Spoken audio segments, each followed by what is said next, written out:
लोकसभा चुनाव के सातों चरणों की वोटिंग पूरी हो चुकी है। 1 जून को तमाम एग्जिट पोल भी सामने आ चुके हैं।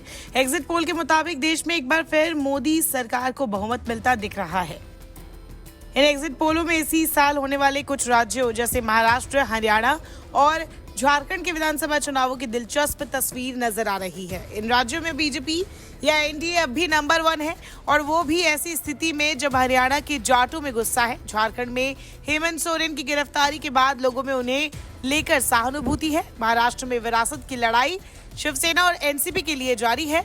हरियाणा और महाराष्ट्र में बीजेपी एनडीए को 10 साल की एंटी इनकम्बेंसी का लहर देखना पड़ सकता है, तो वहीं झारखंड में इंडिया ब्लॉक की सरकार के सत्ता से हटने की संभावना है।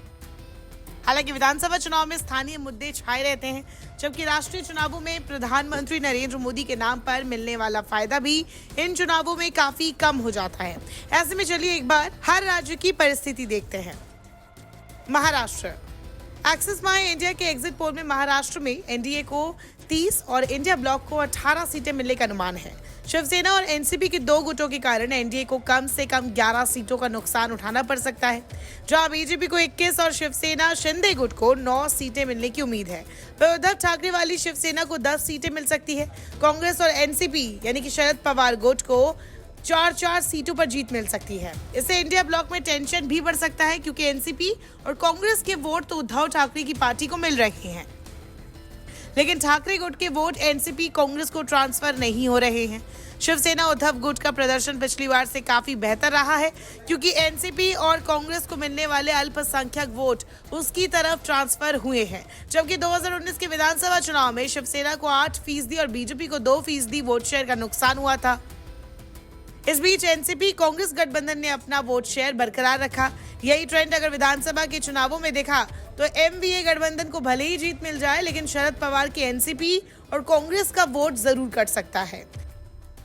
बात करेंगे हरियाणा की। एग्जिट पोल के मुताबिक हरियाणा में एनडीए को 7 और इंडिया ब्लॉक को 3 सीटें मिलने की उम्मीद है। इसका मतलब हुआ कि पिछली बार से एनडीए को इस बार 3 सीटों का नुकसान होता दिख रहा है। हालांकि नुकसान उतना भी नहीं है जितना विपक्ष दावा कर रहा है। माना जा रहा है कि जाट समुदाय की नाराजगी का फायदा इंडिया ब्लॉक को मिला है। दोनों ही गठबंधनों के वोट शेयर में बहुत ज्यादा अंतर भी नहीं दिख रहा है। एनडीए को 48%, जो कि 10% पिछली बार से कम है, और इंडिया ब्लॉक को 44%, जो कि पिछली बार से 10% ज्यादा है, वोट मिलने का अनुमान है। जननायक जनता पार्टी और बाकी छोटी पार्टियों को 7% से भी कम वोट मिलने की संभावना है।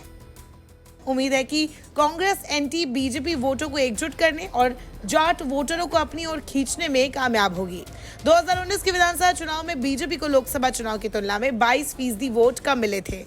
ये वोट जेजेपी और छोटी पार्टियों में बढ़ गए थे।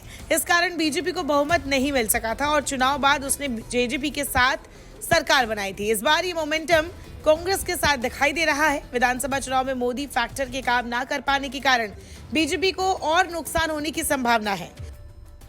कांग्रेस इन 2 फैक्टरों से उम्मीद भी रखती है। वो फैक्टर कौन से? अगर बीजेपी के वोट जेजेपी और इनेलो में बढ़ जाता है और वोटों के बढ़ने के कारण जाट वोट, जो कि 27% है लगभग राज्य में आबादी, जेजेपी और इनेलो में बढ़ सकते हैं। बीजेपी के पक्ष में अगर गैर जाट वोट एकजुट होते हैं तो कांग्रेस को जाटों और गैर जाटों के बीच की खाई का फायदा भी मिल सकता है। बात करेंगे झारखंड की। झारखंड में एनडीए को 9 और इंडिया ब्लॉक को 5 सीटें मिलने का अनुमान है। पिछली बार के मुकाबले इस बार एनडीए को 3 सीटों का नुकसान उठाना पड़ सकता है। एनडीए को 50%, जो कि पिछली बार से 6% कम है, और इंडिया ब्लॉक को 41%, जो कि पिछली बार से 9% ज्यादा है, वोट शेयर मिलने की उम्मीद है।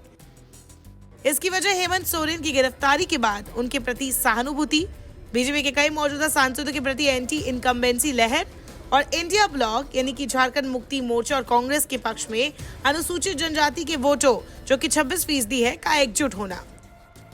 2019 के विधानसभा चुनाव में बीजेपी को 23% वोट शेयर का नुकसान हो गया था, क्योंकि मुकाबला स्थानीय हो गया था और रघुवर दास सरकार के खिलाफ जबरदस्त सत्ता विरोधी लहर थी। एनडीए को सहयोगी ऑल झारखंड स्टूडेंट यूनियन यानी कि आजसू ने भी अलग से चुनाव लड़ा था और उसे 8% वोट मिले थे। सोरेन की गिरफ्तारी से पहले बीजेपी को कांग्रेस जेएमएम सरकार के खिलाफ सत्ता विरोधी लहर और कथित घोटालों का फायदा उठाकर वापसी करने की उम्मीद थी। हालांकि अब सोरेन की गिरफ्तारी को जेएमएम ने आदिवासी अस्मिता पर हमले से जोड़ दिया है। लोकसभा चुनाव में इंडिया ब्लॉक के वोट शेयर में सुधार बताता है कि झारखंड में विधानसभा चुनाव दिलचस्प होने वाला है।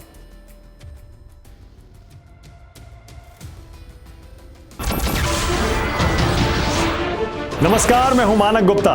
अगर आपको हमारा ये वीडियो पसंद आया हो तो इसे लाइक और शेयर जरूर करें और हाँ, हमें सब्सक्राइब और फॉलो करना ना भूलें ताकि आप देश और दुनिया की कोई खबर मिस ना करें। तो जुड़े रहिए हमारे साथ और देखते रहिए न्यूज़ 24।